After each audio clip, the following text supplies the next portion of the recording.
Mi nombre es Mónica Rueda, soy asesora en temas de corrupción y cultura de la legalidad en la Secretaría de Transparencia y en el día de hoy los estaré acompañando como moderadora de este diálogo virtual. Esta conversación se desarrollará a través de la plataforma de Google Plus y podrá verse a través de nuestro sitio web www.anticorrupcion.gov.com/diálogos.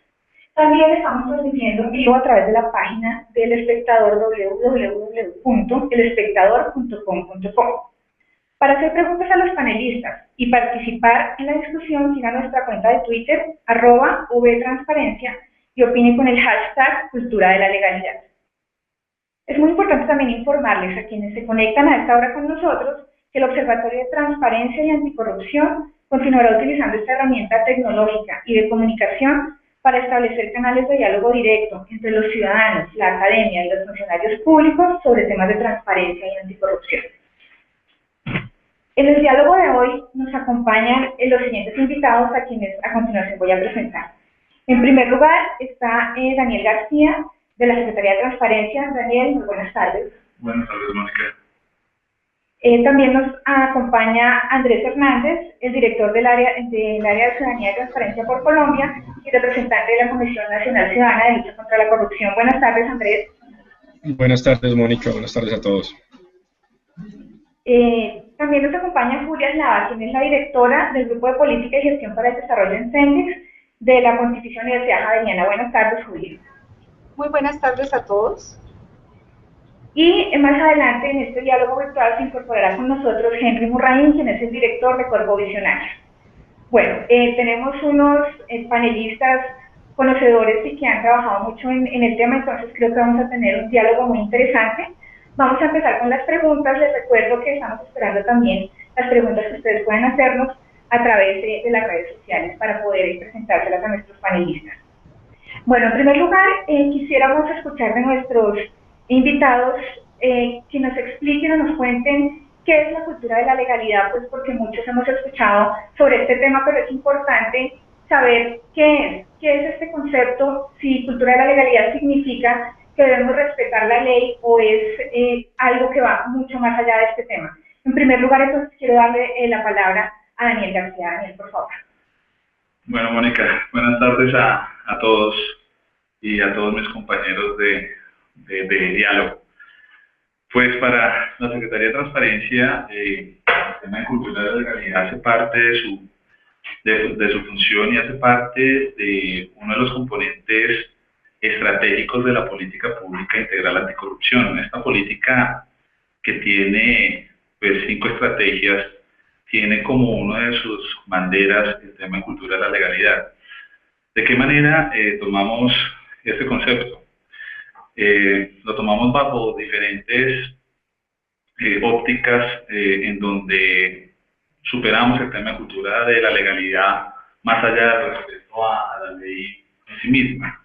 Creemos que este concepto de cultura de la legalidad también encierra prácticas que van más allá de lo que puede llegar a ser la sanción normativa y se enmarcan en lo que cada quien pues considera desde su propia ética es bueno para él y para los demás. De igual manera, pues al vivir en comunidad, la sanción también, la cultura de la legalidad también se ve reflejada en esa relación con nuestros pares, de tal manera que la sanción social también termina siendo algo pues muy importante para marcar este concepto. Dentro, como les comentaba, en la política pública anticorrupción, el tema de cultura de la legalidad lo hemos enfocado básicamente en tres poblaciones, en 3 audiencias para nosotros fundamentales, como son los funcionarios públicos, los jóvenes, tema en el cual Mónica pues tiene amplia experiencia desde la Secretaría también, y en un tema también con el sector privado. Sobre el tema del sector privado, pues en algún momento dentro del mismo observatorio ya se realizó un diálogo virtual. Entonces queremos aprovechar este espacio pues para profundizar un poco más en los temas relacionados con funcionarios públicos y con los jóvenes, que pues para nosotros es algo clave cada vez que salimos a territorio, cada vez que hacemos este tipo de diálogos de manera, digamos, real. Siempre el tema de cultura de la legalidad aparece como ese primer acercamiento que debemos tener con niños y jóvenes para que evidentemente haya apropiación de lo público, para que lo público realmente trascienda esa esfera de ese interés, del interés a veces particular que guía muchas acciones cuando estamos en lo público y realmente se convierta en prevaleciente el interés general. Entonces, pues este espacio es para nosotros fundamental para, primero, la Secretaría mostrar, digamos, algunas de las acciones que ha venido desarrollando con respecto al tema de cultura de la legalidad, y segundo, también para posicionar el tema dentro de la política pública integral anticorrupción. Muchas gracias. Ahora quisiera pasarle la palabra a Julia. La misma pregunta con una adición, y quisiera que Julia también, pues aparte de hablarnos sobre el concepto de cultura de legalidad, nos hablara sobre alguna experiencia para destacar en este tema, en el tema de cultura de legalidad. Sabemos que han trabajado mucho sobre el tema, que han hecho investigaciones, entonces quisiéramos también conocer este aspecto. Julia, por favor. Bueno, muchas gracias.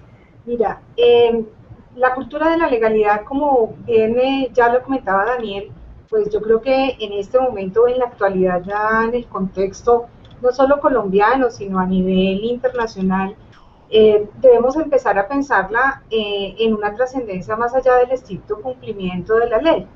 Sabemos que las leyes también tienen, digamos, vacíos o tienen limitaciones o se limitan también a ciertos campos para regulación y control de los comportamientos en una sociedad, pero muchas veces también las leyes no alcanzan a captar o a incorporar dentro de estas normas, no se incorporan muchos de los comportamientos que se derivan también de relaciones cotidianas y en los contextos de proximidad donde están las personas. Entonces, un primer elemento es que el concepto de cultura de la legalidad no solamente refiere a las normas formales como las leyes, las que encontramos en los reglamentos, sino también a aquellas, por decirlo, informales, o que también hacen ámbito, digamos, de los espacios públicos, de los espacios también privados, que regulan las relaciones entre la familia, en una empresa, en fin. Ese es un primer elemento. Ahora bien, cuando hablamos de cultura, tenemos que tener presente que hay un elemento trazador cuando hablamos de cultura, y es la generación de patrones de comportamiento. Patrones de comportamiento que se expresan a través de las prácticas, de las actitudes que tienen las personas y los individuos y las sociedades o los grupos en sus formas de relacionarse en torno también a la convivencia y a la generación de orden, el respeto de los derechos. Entonces, digamos que pasando, digamos, de este tema de los patrones, eso implica que la cultura de la legalidad no se forma solamente por el temor a la sanción que pueda proveer una ley, sino que es algo que debe estar apropiado y legitimado en los ciudadanos y en las organizaciones.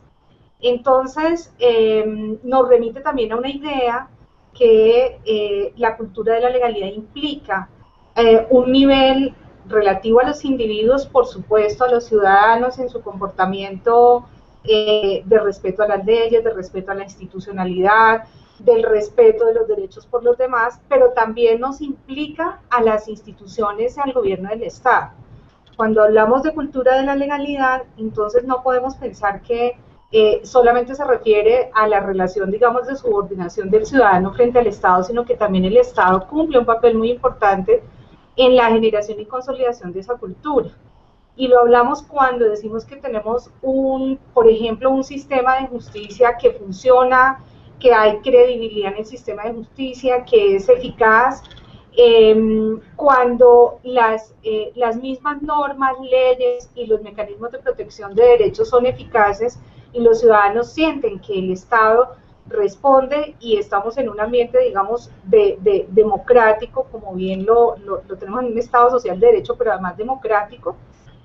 Y por supuesto, también implica este tema del mismo comportamiento de las instituciones, de las entidades públicas, y no solo los funcionarios, sino también de las entidades en el rol que tienen de promover la cultura de la legalidad desde el mismo ejercicio de garantía y respeto de los derechos. Entonces, digamos que hay un primer elemento. En ese sentido, bueno, ¿qué experiencias ya para la segunda parte? Las experiencias que se han tenido alrededor del tema de cultura de la legalidad, pues la Universidad Javeriana llevó a cabo un estudio con la Procuraduría General de la Nación en el año 2012. Allí hicimos un levantamiento de experiencias a nivel nacional e internacional sobre el tema de promoción de la cultura de la legalidad y lucha contra la corrupción. Revisamos alrededor de 42 experiencias. Encontramos unos resultados muy disímiles, no solo a nivel de países, sino también en las experiencias en Colombia. Pero para destacar, creemos que una de las experiencias relevantes que fue parte, digamos, como de un elemento nuclear que hizo una movilización, por ejemplo, en Colombia, fue el tema de los programas de transformación de cultura ciudadana que iniciaron en Bogotá, que se expandieron hacia Antioquia, Medellín, y a otras regiones del país, de los cuales aún queda, digamos, todavía hay elementos que se han mantenido y que sí, las evaluaciones de impacto que se han hecho de estos proyectos han evidenciado, estas modalidades de intervención han evidenciado que sí ha habido cambios y transformaciones que se han mantenido, no en la dimensión que se quisiera obviamente, pero que sí existen. A nivel internacional encontramos experiencias muy interesantes como el caso de Sicilia, el caso de Hong Kong, en Sicilia con todo el proceso de transformación de la mafia y cómo logra cohesionarse una sociedad o un grupo de población alrededor de la lucha por un fenómeno que ya no solamente pues estaba afectando el tema público, sino también pues que había llegado a afectar la vida, la cotidianidad, la vivencia o las posibilidades de desarrollo de una sociedad. Entonces allí hay experiencias diversas, el caso de Hong Kong también con sus modalidades de intervención no solo a nivel legislativo, sino también de procesos de regulación y de control o flexibilización también de control para incentivar dinámicas de autorregulación en las personas y en los ciudadanos para promover las prácticas de legalidad. Entonces, creemos que el tema de las experiencias está muy ligado a los contextos y está muy ligado a los factores causales que están, digamos, como en la base de estas prácticas de legalidad que son diversos.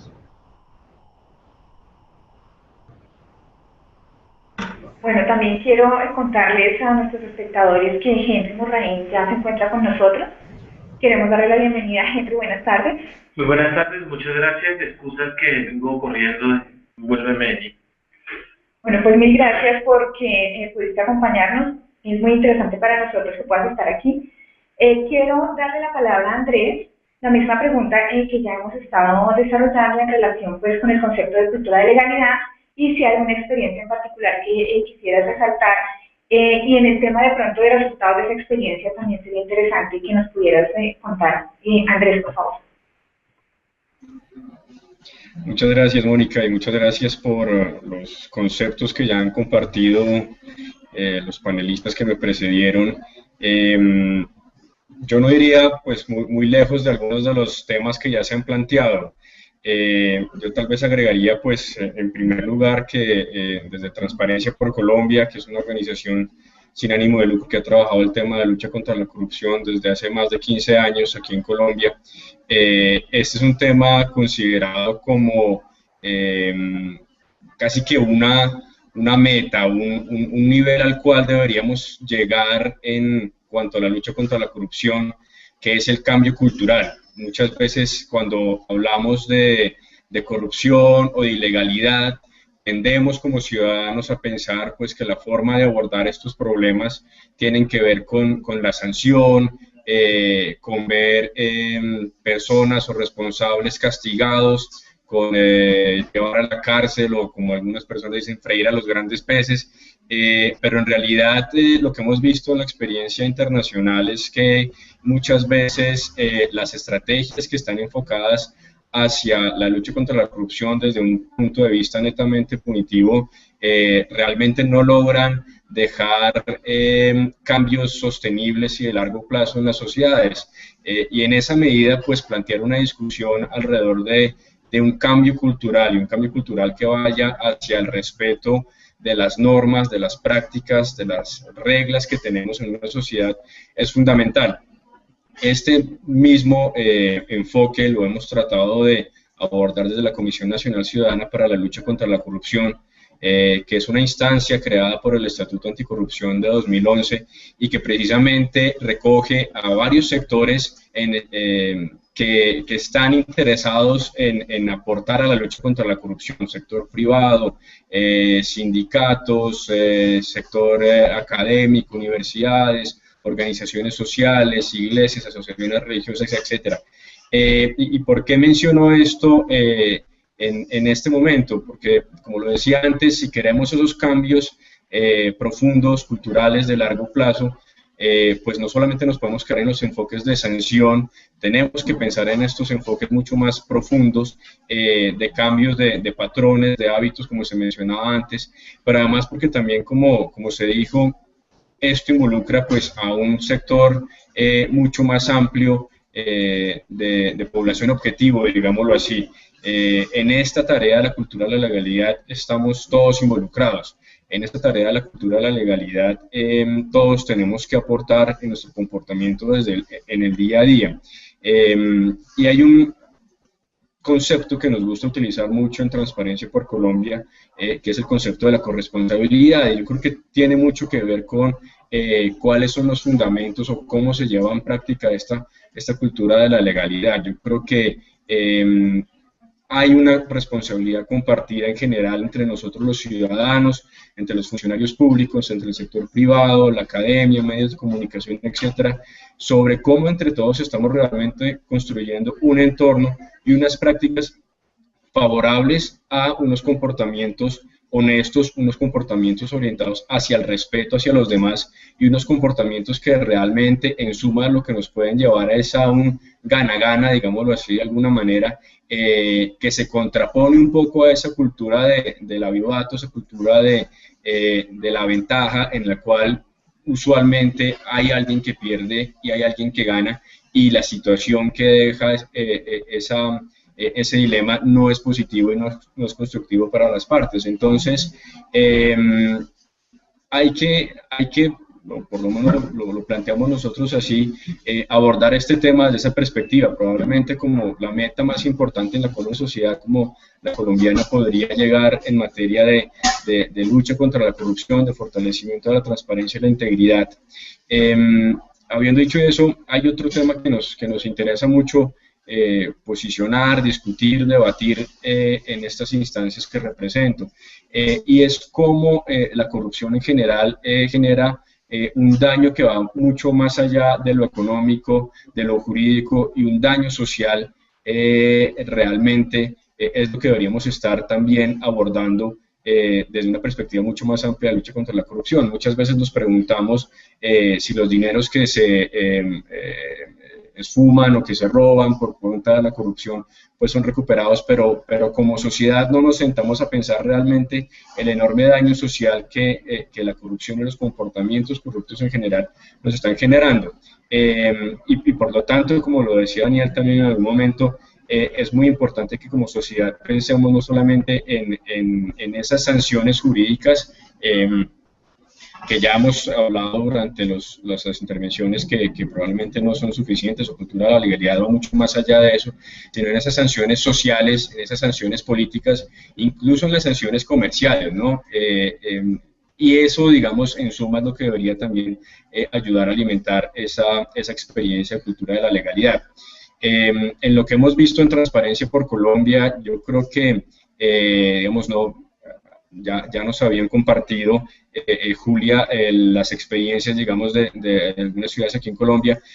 Lo que hemos visto en Transparencia por Colombia es más cómo podemos ir construyendo en el día a día, en el poco a poco, aportando los granitos de arena hacia esa cultura de la legalidad, ¿no? Hay temas, por ejemplo, desde una perspectiva de control ciudadano, que está orientado hacia el diálogo, hacia la construcción colectiva entre ciudadanos y autoridades públicas de respuestas a problemas que tienen las comunidades.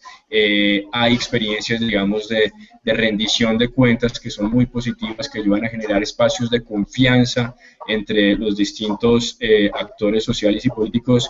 Y, en fin, digamos, esto es lo que yo llamo un poco los pasos pequeños que en el día a día podemos ir dando hacia esa cultura de la legalidad.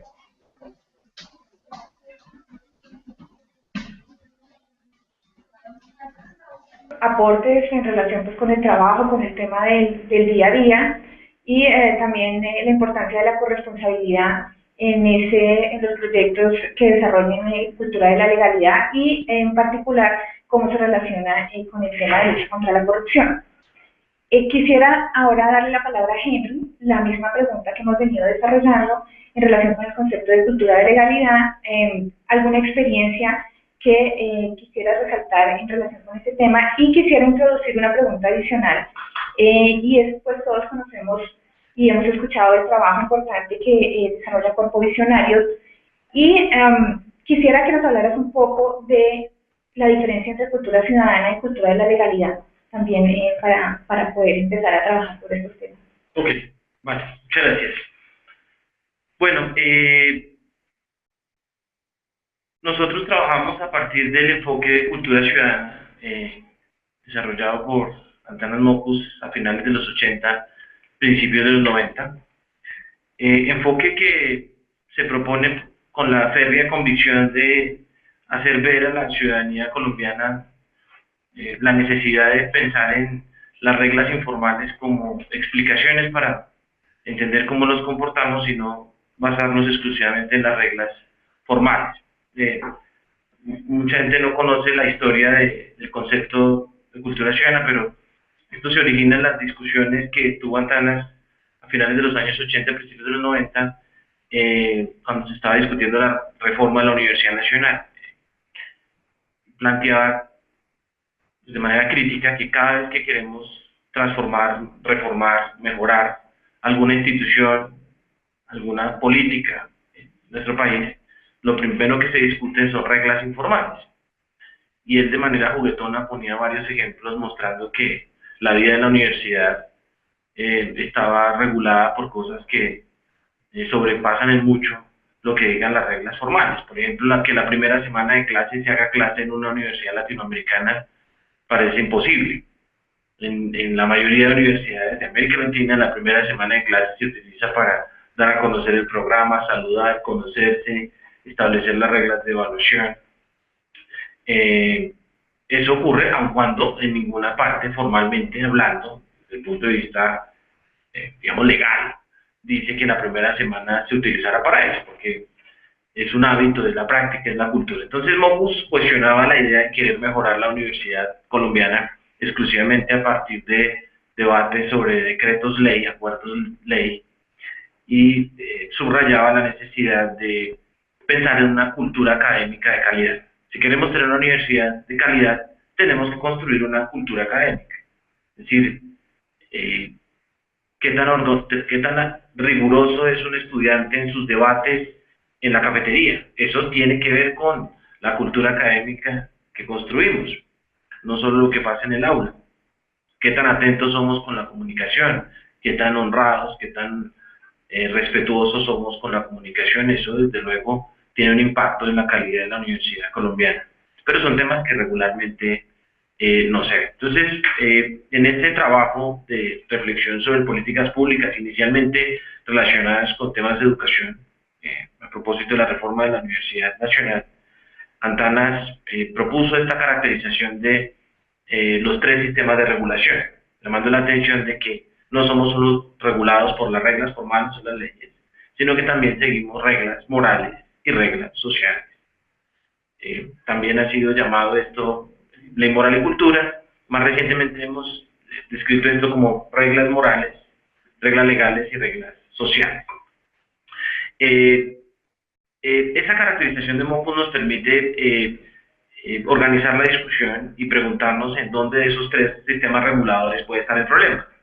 Y es una discusión muy pertinente, porque creo que hay un consenso generalizado y creo que las personas que me antecedieron en la palabra en eso estarán de acuerdo también a partir de sus intervenciones, de que el problema no se agota en la columna de regulación legal, ¿sí? No es un problema de producir más leyes y más sofisticados sistemas de vigilancia, control y castigo que se va a resolver el tema. Tenemos que ver las reglas informales. Ahora, la pregunta es, en términos de política pública, como los costos son siempre,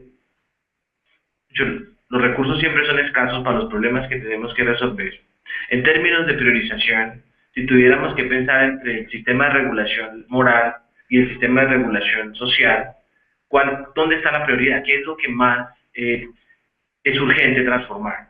Esa pregunta es muy rara, pero voy a explicar por qué es tan pertinente. Hay una idea del sentido común, y es que basta con que yo convenza a las personas de algo, basta con que yo le meta a la gente una idea en la cabeza y la gente se va a comportar de acuerdo a esa idea en la cara. Es decir, si yo logro convencer al ciudadano común de que respetar las reglas es importante, esa persona necesariamente se va a comportar de acuerdo a ese respeto de la ley que argumentativamente logré persuadir. Es decir, si usted entiende algo, si usted comprende algo, si usted tiene una idea sobre algo, usted en sus comportamientos va a reflejar esa idea. Y eso es falso. Eso es tremendamente falso.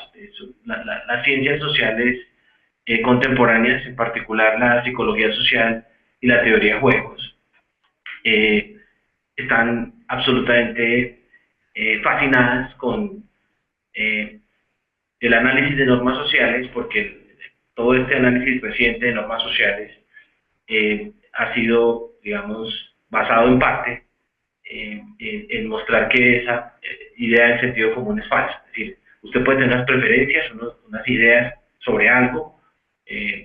Por ejemplo, yo puedo preferir que la sociedad sea ordenada, que haya reglas de convicción. Pero si hay reglas sociales que viajan en sentido distinto, generalmente cuando hay tensión en reglas sociales y reglas morales, parece que las reglas sociales pueden sobreponerse. Eso es un poco chocante para quien trabaja con temas de filosofía moral y demás, porque pareceríamos seres tremendamente heterónomos, pero pues ahí está el debate. Voy a poner un ejemplo de uno de los resultados más interesantes en el análisis de normas sociales. Es el trabajo de Deborah Prince y Dan Miller de Princeton. El artículo más citado, cuando usted busca en un portal de papers la palabra normas sociales, el artículo más citado del mundo de normas sociales es el de Deborah Prince, Dan Miller, de 1993 en la Universidad de Princeton. En Princeton tenían una preocupación muy grande porque resulta que, bueno, los gringos tienen información de todo, datos, que eso es muy importante, ahora voy a hablar sobre eso. Tener datos es importante, saber qué está pasando. Hay un ranking de eventos en Estados Unidos en donde se ubica el consumo de alcohol per cápita por evento. Es decir, como que el evento público donde más consumo per cápita de alcohol hay en Estados Unidos, y de ahí para abajo. El evento en donde más se consume alcohol en Estados Unidos es un evento público en las 500 millas de Indianápolis. Yo pensé que era el Mardi Gras o algo así, pero resultó ser las 500 millas de Indianápolis. Y resulta que el segundo evento público en donde más consumo de alcohol hay per cápita es en la inauguración de semestre en la Universidad de Princeton. Obviamente la Universidad de Einstein, de Gödel, de Nash, siendo famosa por semejantes datos, pues los directivos de la universidad estaban preocupados. Entonces propusieron una serie de proyectos, invitaron a los investigadores sociales a ayudar a pensar en temas de política institucional para no ser reputados pues, por semejante tema y ver qué estaba pasando. Bueno, entonces este es el marco en el cual ellas presentan este trabajo de investigación. Voy a hacer una simplificación de este paper, que es una cosa muy bien escrita y los errores que cometa yo no tienen nada que ver con la precisión y el rigor de estas dos psicólogas sociales de Princeton. Pero más o menos lo que hacen es evaluar las actitudes individuales de las personas, de los estudiantes de Princeton, frente al consumo de alcohol y de revisar qué piensan ellos sobre sus compañeros. ¿Por qué es tan importante para los psicólogos sociales ver lo que la gente piensa en los demás? Porque desde hace rato, desde Ash, se sabe que las normas sociales se construyen en tanto lo que yo me imagino de los demás. No es lo que yo considero que es bueno o justo, preferible, sino lo que yo pienso de que hace mi grupo de referencia es un elemento constitutivo de normas sociales. Entonces ellas buscaron sopesar, contrastar las actitudes individuales, las preferencias de los estudiantes versus lo que ellos creen de los estudiantes del campus. ¿Qué digo? Supongamos que el número no es el que voy a dar, pero voy a hacer una simplificación que me permite salvar el ejemplo. Algo así como que cada estudiante pensaba que lo deseable, lo que él preferiría, lo que él desearía tomarse en una semana de alcohol son 4 cervezas a la semana. Es decir, como que a mí me parece que lo sensato es que yo tenga derecho a 4 cervezas a la semana. Eso es como aceptable, ¿ok? Se le preguntaba después qué pensaba de los estudiantes del campus. Y no, los demás estudiantes de Princeton sí consumen 8 cervezas a la semana. ¿Okay? Preguntaban a un estudiante, preguntaban al siguiente estudiante, ¿cuántas cervezas hay que usted cree que debe consumir? 4. ¿Cuántas cervezas cree que consume la gente en Princeton? 8. Y así era la respuesta más o menos de todos. Todos le atribuían más o menos el doble de consumo a los demás. En un estudio longitudinal resultó ser que al cabo de 2 años los estudiantes terminan en promedio consumiendo de ¿cuántas cervezas? 8. Entonces la gente termina ajustando su comportamiento más a la preferencia que le atribuye a los demás que a su propia preferencia. Esta es una simplificación de ese paper, es algo muy importante y yo recomiendo que se vea. Porque muestra que para entender el comportamiento de las personas no basta entender sus actitudes o sus preferencias morales. Eso es una aproximación a los comportamientos equivocada, tremendamente desvirtuada hoy día. Yo conté un ejemplo, pero hay cientos de experimentos y papers, sobre todo de psicología social y teoría de juegos, que muestran que la gente puede actuar, y en muchas ocasiones, en más de lo que nos imaginamos, la gente actúa en contra de sus propias preferencias y sus deseos, por regulación social. Es decir, la regulación social es tremendamente importante para entender a los seres humanos. ¿Por qué cuento todo esto? Porque hace un par de años empezamos a ver con los resultados de las encuestas de cultura ciudadana algo tremendamente raro. Pues, en investigaciones de 10 años, donde habíamos medido sobre todo ciudades latinoamericanas, la medida en que eran más o menos parecidas, no empezaron a salir anomalías como las que les voy a contar, que empezaron a darse cuando pudimos hacer la encuesta, por ejemplo, en Estocolmo, aplicamos la encuesta de cultura ciudadana en Montevideo, que es bien distinto lo que ocurre en temas de regulación social del uruguayo promedio al latino promedio, en San Diego con la Universidad de California, y resultó que el colombiano promedio es mucho más deseoso de normas y de reglas y de leyes, y es mucho más moralmente convencido de que las leyes son necesarias del ciudadano sueco.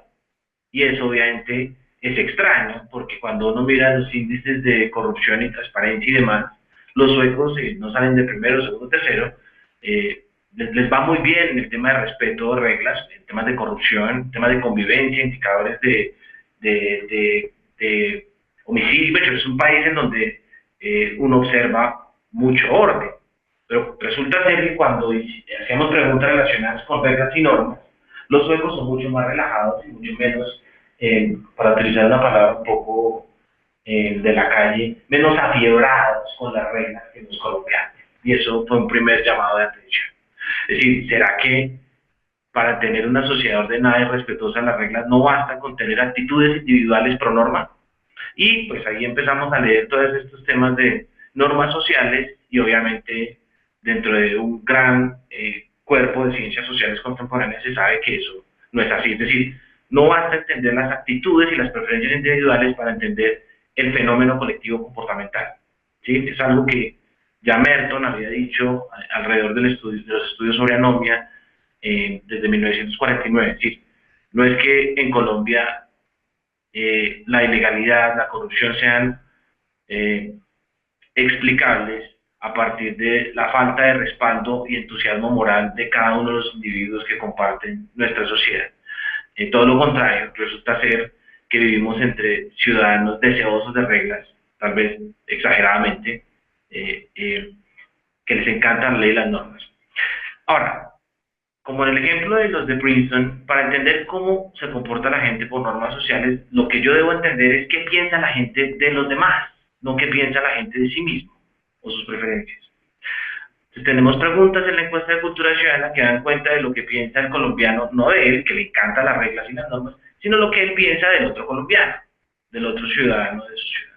Y resulta que el 90% de la gente piensa que todos los funcionarios públicos en Colombia son corruptos, y un 67% de los ciudadanos en las encuestas de cultura ciudadana piensa que el ciudadano promedio en Colombia es tramposo. Dos terceras partes de la gente piensa que todos los demás son tramposos. Resulta que esa pregunta es la que más cambia en Estocolmo. No es el entusiasmo con las reglas, que de hecho los suecos fueron menos entusiastas con las reglas. Lo que más cambió en la encuesta de cultura ciudadana en Estocolmo es lo que el sueco piensa del otro sueco. Entonces, el 96% de la gente en Suecia piensa que los ciudadanos son correctos, y el 90% de los ciudadanos suecos piensan que los funcionarios públicos son corruptos. Es decir, hay una representación, hay una narrativa sobre lo que es el otro, que es mucho más generosa y benévola.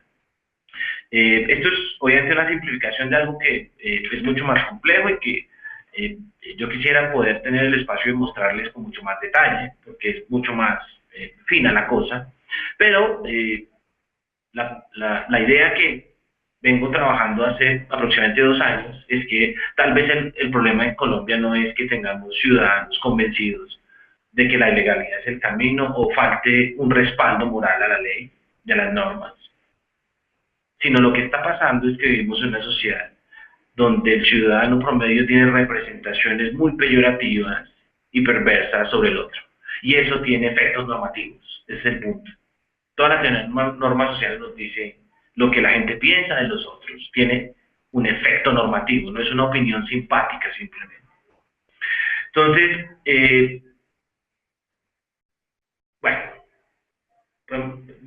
también hemos visto rasgos como de soberbia moral muy fuertes del colombiano y del latino en general.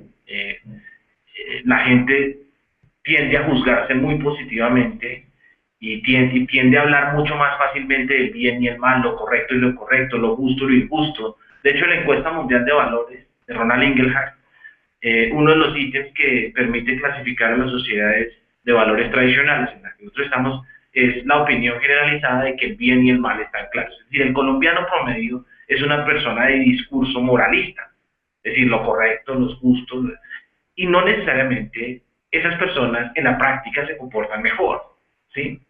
Es muy interesante. Entonces, primero, pues quería llamar la atención, un poco provocarla, decir estas cosas un poco provocadoras. Yo estudié filosofía y yo sé lo grave que es para una persona que trabaja filosofía moral, por proponer la idea de que cualquier ser humano en contextos de representación de los demás muy perverso podría terminar haciendo cosas bien perversas, pero es así, más o menos. Experimentos como el famoso experimento de Stanley Milgram, no sé si lo conocen, en donde gente normal termina haciendo cosas tremendamente graves a partir de la regulación de su contexto. Es decir, no podemos extraernos a la idea que construimos los de los demás. Esto que pasó en Princeton, lo llamaron estas investigadoras ignorancia pluralista. Es un fenómeno de psicología social muy importante en el estudio de normas sociales, ignorancia pluralista, y dar cuenta de una mentira de la que nos convencemos todos, pero que termina teniendo efectos normativos. Todos creemos que los demás son malos, pero yo soy bueno, pero todos creemos eso, es decir, todos estamos diciéndonos mentiras. Porque los demás no son tan malos, no son tan inferiores moralmente como a mí, pero esa opinión tiene efectos. Eso nos permitiría explicar por qué un colombiano que se salta normas de tránsito en Bogotá alquila un carro en Estados Unidos y se comporta como una persona súper juiciosa y bien comportada. Es el mismo cerebro, es el mismo sistema de regulación moral, pero lo que cambia es su contexto. lo que él se imagina de los otros, donde él se imagina que está. Él cambia su comportamiento porque se imagina entre distintos. Entonces creo que hay que alimentar esta discusión sobre seguimiento de reglas, cumplimiento de reglas, con enfoques distintos. Creo que durante décadas estuvo gobernado esto por un discurso tremendamente legalista, pero eso ya saltó. Creo que estamos en la época del moralismo, que falta de incorporación, respaldo moral, que concientizar, y creo que de ahí debemos saltar hay que entender cómo construimos vínculos y normas sociales. Eso de alguna manera cuestiona algo que yo vengo escuchando desde el norte de México hasta la Patagonia, y es que en estos temas de legalidad estamos sobrediagnosticados. Esa es una frase, bueno, y en este y otros temas. En violencia estamos sobrediagnosticados, en el tema de pobreza. Eso es raro, epistemológicamente hablando, porque es como que una sociedad sabe algo en demasía y se pasa de lo que debía saber, no sé cómo sea eso, pero de alguna manera eso para mí describe sociedades en donde se vuelve a sacrificable pensar. Es como una lucha, no pensemos, ¿sí? No pensemos. Yo creo que no sabemos demasiado de lo que está pasando y tanto no sabemos muchas cosas por las cuales está pasando lo que está pasando, que no hemos logrado encontrar soluciones a nuestros problemas. Si supiéramos demasiado bien lo que está pasando, no tendríamos los problemas que tenemos. Entonces, quería dejar como ahí, decir esas cosas un poco provocadoras. ¿Qué creo que hay de diferencia entre cultura ciudadana y cultura de legalidad? Bueno, dentro del enfoque de cultura ciudadana, la legalidad es un aspecto. Y de hecho, en los resultados que hemos tenido en las investigaciones, en el contraste entre Bogotá, Medellín, Cali, Ciudad de México, Estocolmo y San Diego, California, vemos que el problema del orden social no es simplemente el problema de apropiación o respaldo individual a las reglas, sino hay que ver cómo se construye el otro en esa sociedad. Es decir, yo creo que el resultado de cultura de legalidad sobrepasa los temas de legalidad. De hay otros temas que tienen que ver con la construcción social del otro, que de no tenerlos en cuenta harían imposible conseguir sociedades en donde la legalidad sea algo cercano. En ese orden de ideas, para mí sería más importante construir sólidas bases de cultura ciudadana y dentro de eso la cultura de legalidad, que perseguir la legalidad a priori per se. Bueno, muchísimas gracias, Henry, muy interesantes y provocadoras tus conceptos. Queremos aprovechar también para presentarles una de las preguntas que nos envían nuestros espectadores y la planteo también desde la perspectiva de una pregunta que nosotros pensamos también en plantearles cuando estábamos hablando sobre qué temas podíamos abordar en este diálogo. Y quisiera, ya digamos todos hemos hablado un poco de cuál es el concepto, qué es la cultura de la legalidad, qué implica, qué es la cultura ciudadana, que contiene, es un concepto que contiene a la cultura de la legalidad, como lo planteaba Henry. Entonces, digamos, con esa perspectiva general, quisiera que ustedes nos dieran como unas recomendaciones, o a partir de sus diagnósticos, ¿qué hacemos nosotros en Colombia para promover y fortalecer la cultura de la legalidad? Y lo junto con la pregunta que nos llega a través de nuestras redes, y es, ¿quiénes son los responsables de tejer una cultura legal? Entonces son dos cosas que quisiera que nuestros panelistas abordaran. Primero, en relación con las acciones, ¿qué hacemos en Colombia? ¿Cómo podemos desarrollar una cultura de la legalidad? Y segundo, ¿quiénes son responsables entonces de tejer una cultura legal? Quiero entonces darle primero la palabra a Daniel, por favor. Y pues realmente, más allá de decir algo sobre este tema, me parece muy importante oírlos a ustedes, y yo añadiría algo en temas de lucha contra la corrupción. O sea, estos temas realmente para nosotros como Secretaría es básico, ¿sí? A lo largo de los años, antes cuando era programa presidencial de lucha contra la corrupción, se ha venido tocando este tema de cultura de la legalidad a través de campañas, a través de herramientas como cuentos de la legalidad, sí, a través de una serie de instrumentos, de herramientas, pero realmente tenemos, sí, queremos como condensar, llegar a consensos de alguna manera, a pesar de que es un tema que evidentemente parte, ¿no?, de una realidad que no que no depende solamente de la institucionalidad, básicamente no depende de la institucionalidad, sino de acuerdos institucionales, de arreglos institucionales, en muchos casos no formales, como explicaba Henry. Entonces, para nosotros como Secretaría en el desarrollo de esta política integral anticorrupción, de esta estrategia de cultura de la legalidad, me parece muy interesante esta pregunta, pero lo sumaría con respecto a lo que nos convoca también, en temas de lucha contra la corrupción, no solamente ese comportamiento, claro, todo también va a llevar de alguna manera al tema de luchar contra la corrupción, pero es muy interesante oírlos a ustedes en cuanto a cómo podemos volver esto algo un poco más práctico, pues para realmente llevar de la mejor manera esta función que nos atañe en la Secretaría. Bueno, entonces con esta pregunta que ha sido complementada por Daniel, quiero pasarle entonces la palabra a Julia, también contarles que tenemos un cuarto para las 5 y a nuestro diálogo virtual se acaba a las 5, entonces vamos a tratar de intervenir todos los 3 panelistas que tenemos todavía, entonces les pido también tener en cuenta eso, por favor, Julia, te cedo la palabra. Bueno, muchas gracias. Bien, yo creo que como ya se ha expresado, pues el tema de la cultura de la legalidad es digámoslo así, un concepto o una enunciación bastante compleja que supone acciones de largo aliento.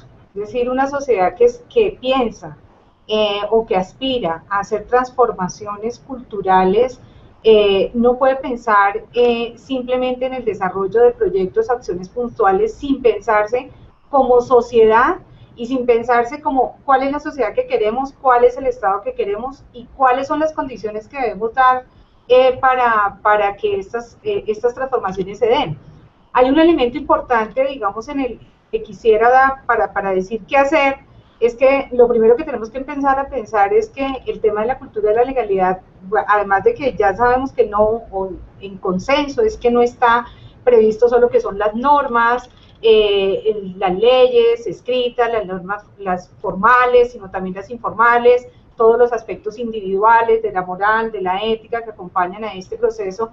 Un elemento central en el tema de la intervención es, creo que insisto, es que pareciera ser que siempre se achaca, digamos, el problema de la ilegalidad a los individuos. Mi insistencia también es que esto, si no se piensa en conjunto como sociedad y con el papel que el Estado debe tener desde la garantía digamos, de derechos y de transformaciones, de condiciones sociales y culturales que permiten o que hacen espacios más propicios para que las condiciones de ilegalidad se den, yo creo que también tenemos que añadirle ese elemento. Es decir, cuando nosotros nos encontramos frente a sociedades excluyentes, frente a fenómenos de corrupción tan fuertes, entendiendo la corrupción como una consecuencia de la cultura de la legalidad, y que observamos cómo estas condiciones se dan en los contextos públicos, en altos niveles de la sociedad, este tipo, es decir, las representaciones sociales de la ilegalidad empiezan a instaurarse como los patrones que son comunes. Entonces, un elemento de entrada que me parecería a mí para dejar solamente uno de los tantos aspectos es cómo empezamos a hacer una transformación diferente de la visión de la institucionalidad que tenemos y de la transformación del Estado y la sociedad que tenemos para que desde allí se empiece a dar, digamos, una especie de ejemplo de transformación de que el Estado garantiza, da condiciones a los ciudadanos y que permite generar espacios o climas propicios para iniciar estos procesos de transformación. Digamos que yo creo que ese es un reto, uno de los grandes retos que hay, sobre los cuales hay que trabajar y sobre los cuales pues la educación tiene un papel muy importante también, entendiendo la educación no solo como el papel que le compete al docente en su escuela, en su colegio, sino como la educación como un proceso sociocultural en ese contexto social.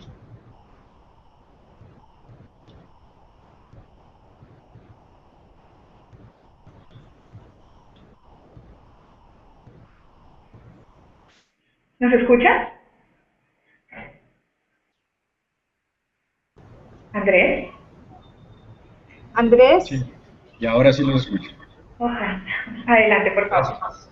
Bueno, muy puntualmente, yo coincido con las ideas que se han planteado respecto a mirar el largo plazo. Yo creo que esto igual que Julia, coincido que estos son esfuerzos de no a largo plazo entendido como algo que tenemos que dejar para después, sino algo que necesita una apuesta fuerte del día a día, que sea sostenida. Creo que tenemos unos retos enormes en materia del entorno en el cual nos encontramos, como lo explicaba Henry y también lo mencionaba Julia. Esos entornos son fundamentales. Muchas veces, por ejemplo, pensamos que los actos de corrupción o estructuras, digamos, de criminalidad operan, digamos, de una manera precaria, digámoslo así, pero también hay una cantidad de estudios, una cantidad de aproximaciones que nos muestran cómo todo eso que genera o que hace que ese entorno esté más asociado a la ilegalidad, está fundamentado en unas estructuras relativamente sofisticadas, en las cuales pues de alguna u otra manera pues todos somos víctimas, pero además todos participamos. Entonces, ¿cómo hacer para cambiar esos entornos? Yo creo que ahí tenemos unos retos grandes de largo plazo de fortalecimiento de confianza en nuestra sociedad, de mejoramiento de condiciones en cuanto a equidad. Yo creo que una de las cosas que más frustran a la gente es, digamos, esa desigualdad que en general en América Latina tenemos en niveles bastante extremos. Hay unos temas, digamos, un poquito más aterrizados en cuanto a quién debe iniciar ese cambio, cómo lo hacemos.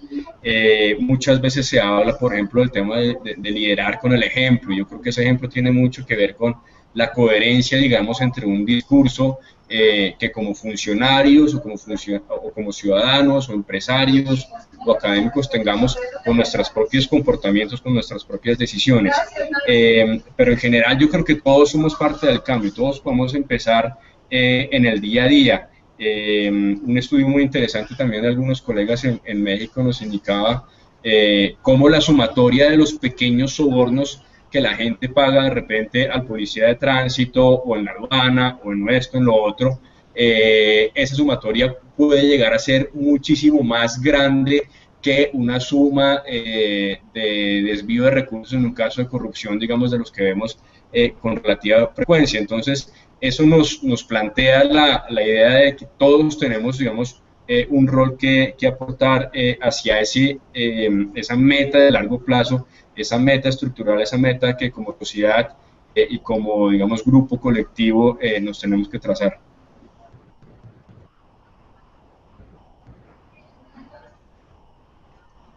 Y que también nos dé sus apreciaciones sobre esta misma pregunta. Bueno, coincido con los compañeros de panel en que la corrupción o la ilegalidad debe mostrarse, debe presentarse en Colombia como un problema mucho más generalizado que un problema exclusivo de unos cuantos. A veces se presenta mucho esa narrativa de que somos la mejor gente del mundo gobernada o administrada por la peor gente del mundo, y eso es raro, ¿no? Tenemos los peores congresistas, pero somos tremendamente buenos todos, y es raro que gente tan buena produzca guerrillas, paramilitarismo, narcotráfico y demás. Es decir, hay que hacer conciencia y hay que hacer un llamado a la nación colombiana de que tenemos un problema colectivo y ese problema lo reproducimos en la forma en la que construimos la identidad de lo que es ser un colombiano. Pónganse a ver ustedes qué elementos identitarios nos pegan. En eso estoy en estos tiempos porque mi tesis doctoral tiene que ver con eso, y recientemente he rastreado que las cosas que tendemos a construir como elementos identitarios son malas. Por ejemplo, las colombianadas. ¿Qué son las colombianas? Son las cosas mal hechas, ordinarias, tramposas. Entonces, y nos reímos todos porque estamos acostumbrados a estar eso, y lo que caracteriza al colombiano es lo que está mal, lo tramposo, lo chambón. Entonces creo que tenemos que encontrar, tener la necesidad de hacerle ver a la nación colombiana en su totalidad de que tenemos un problema todos y todos debemos ser parte de esto. Lo otro es que las políticas culturales o las actividades relacionadas con temas como cultura ciudadana suelen verse como temas accesorios. Ya ustedes lo habían comentado antes, como campañas espontáneas o proyectos ahí esporádicos, simpáticos, y eso no son políticas de cultura serias. la política cultural de una nación es la política más importante de una nación, porque es la de que determina quiénes son esas personas, es decir, es el alma de esa nación.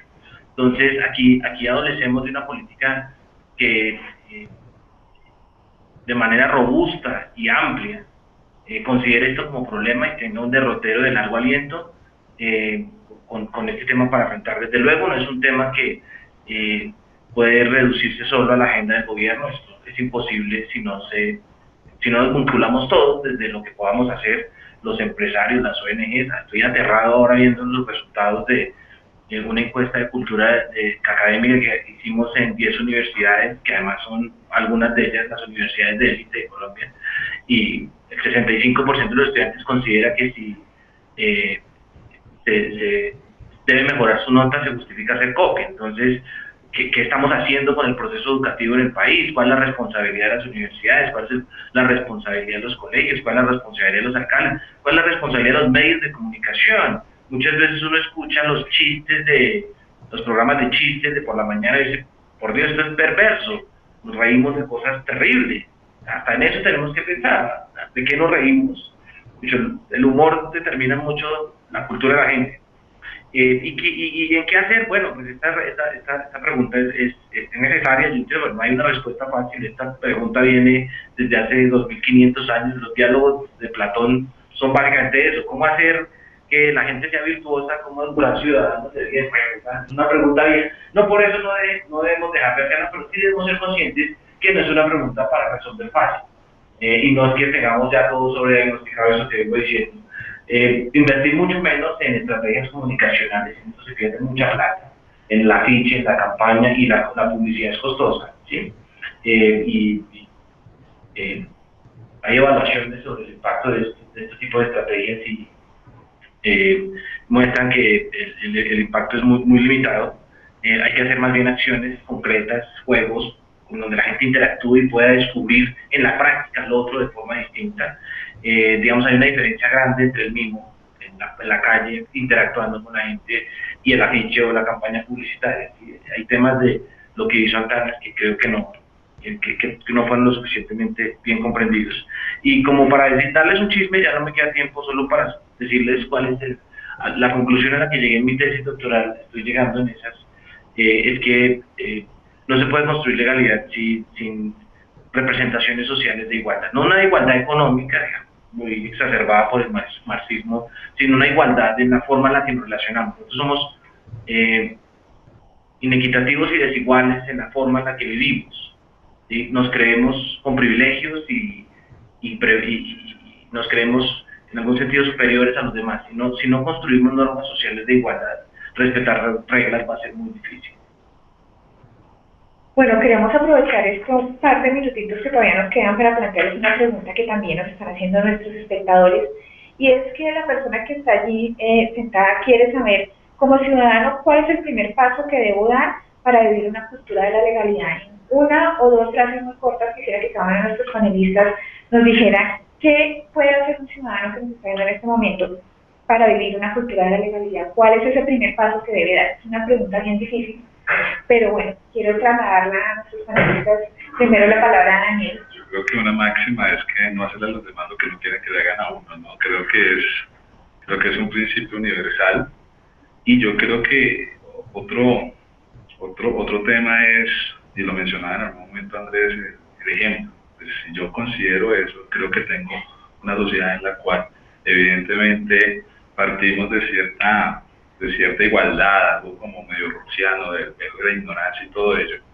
Pues creo que a partir de allí podemos llegar a vivir una cultura de la legalidad bajo la diferencia propia, pues, de cada uno de nosotros, pero por lo menos aproximándonos a no hacerle daño al otro. Creo que a partir de allí la cultura de la legalidad puede ser vivida y puede ser parte de nuestra vida cotidiana. Muy bien, ahora quiero darle la palabra a Julia. Por favor, Julia, ¿qué puedes decirnos? Bueno, yo añadiría la que ya ha comentado Daniel, que absolutamente creo que es el principio básico, el respeto por el otro y pensar, ponernos en los zapatos de los demás. Creo que hay un elemento importante, y es cómo reflexionamos nosotros sobre la protección también de construir el sentido de lo público. Muchas veces nuestras actuaciones se basan en nuestro bienestar individual o no, las actuaciones son de carácter individualista, hago esto o cumplo esta norma porque me beneficia de manera individual, pero ¿qué tal si empezamos a, digamos, a voltear la torta en el sentido de reflexionar sobre el hecho de cómo el que yo cumpla una norma también contribuye al beneficio social? Entonces creo que ese es otro elemento que añadiría a lo ya dicho por Daniel. Gracias, Julia. Muy interesante también esta propuesta. Andrés, por favor. Agregando también, yo creo que hay que, en lo posible, tratar de lograr una mayor coherencia. En esto, obviamente, Henry tiene mucho más que decir, pero entre eso, lo que yo considero moralmente válido con lo que considero socialmente válido, con lo que considero legalmente válido. Entonces, esto lo resumo en una palabra en coherencia. Tiene mucho que ver con lo que ya Julia y Daniel estaban mencionando, pero muchas veces, por ejemplo, hablamos que las decisiones, las conversaciones o las cosas que haga en privado, pues también las debería poder hacer en público. Entonces yo creo que hay un tema de coherencia en nuestras propias acciones individuales y cómo nos relacionamos con nuestros entornos. Muy bien, la coherencia. Y Henry, por favor. Ya dijeron lo que se me hubiera ocurrido decir. Preocuparnos por el otro y pensar en el otro, respetar al otro. Si me duele el otro más, yo creo que es raro, pero ahí está el origen para mí de nuestro problema. Y también está tal vez el origen de nuestra solución. Que aparezca el otro, que el otro nos importa, no el que se parece a mí. Que eso suele ser en sociedades familistas, sino el otro que no es mi amigo, que no es mi familiar, que me duele al otro en general. Preocuparme por esa persona, esa es la clave para todo. Bueno, pues unas máximas muy interesantes creo que sacamos de este último punto: el respeto por el otro, el preocuparnos por el otro, tener en cuenta el beneficio de todos y el beneficio social, y una coherencia entre nuestra acción y entre las acciones y la forma como pensamos, ¿no? Entonces creo que, bueno, con estas máximas podemos reflexionar mucho más. El tiempo se nos ha acabado. Antes de terminar, quiero agradecer a todos nuestros panelistas que nos acompañaron, a Corpovisionarios, a Transparencia por Colombia, a Sendex, La Javeriana y El Espectador. Mil gracias también a todos los espectadores que nos acompañaron en el día de hoy, y que tengan buena tarde. Me despido también, me despido de Julia. Julia, por favor, si te quieres despedir. Muchísimas gracias y esperamos que estos espacios que se puedan seguir promoviendo, porque me parece que es muy importante que algo en lo que estamos todas las instituciones y entidades en este proceso también es buscando hacerle llegar al ciudadano también este tipo de reflexiones que muchas veces, bien sea aspiramos a que por lo menos vayan calando en el pensamiento y en el quehacer cotidiano nuestro, reflexionar si aquello que hacemos que tanto afecta o incide en la construcción de una cultura de la legalidad. Muchísimas gracias por la invitación y esperamos encontrarnos en otros espacios. Gracias, Julia. Andrés. Gracias igualmente, Mónica, Daniel, Julia, Henry, muchas gracias, y a los que nos acompañaron por conexión virtual, y ojalá que podamos sumar esfuerzos para seguir generando más claridad y generar más aportes y propuestas concretas en cómo avanzar en este propósito. Mil gracias, Andrés. Es muy importante que pudiéramos seguir conversando sobre estos temas. Henry, mil gracias por acompañarnos. A ustedes muchas gracias y ojalá me vuelvan a invitar. Claro que sí. Y le cedo la palabra también a Daniel, que estuvo con nosotros. Pues muchas gracias a todos ustedes. Es muy interesante oírlos. Para nosotros como Secretaría de Transparencia, pues evidentemente estos diálogos son muy enriquecedores, y pues esperamos de verdad continuarlos, porque esta tarea continúa y pues estos son unos pasos en pro de promover la convivencia y la cultura de la legalidad en el país. Muchas gracias a todos. Mil gracias, y bueno, esperemos que podamos tener otro diálogo virtual de estos, que fue muy interesante. Mil gracias y buenas tardes a todos.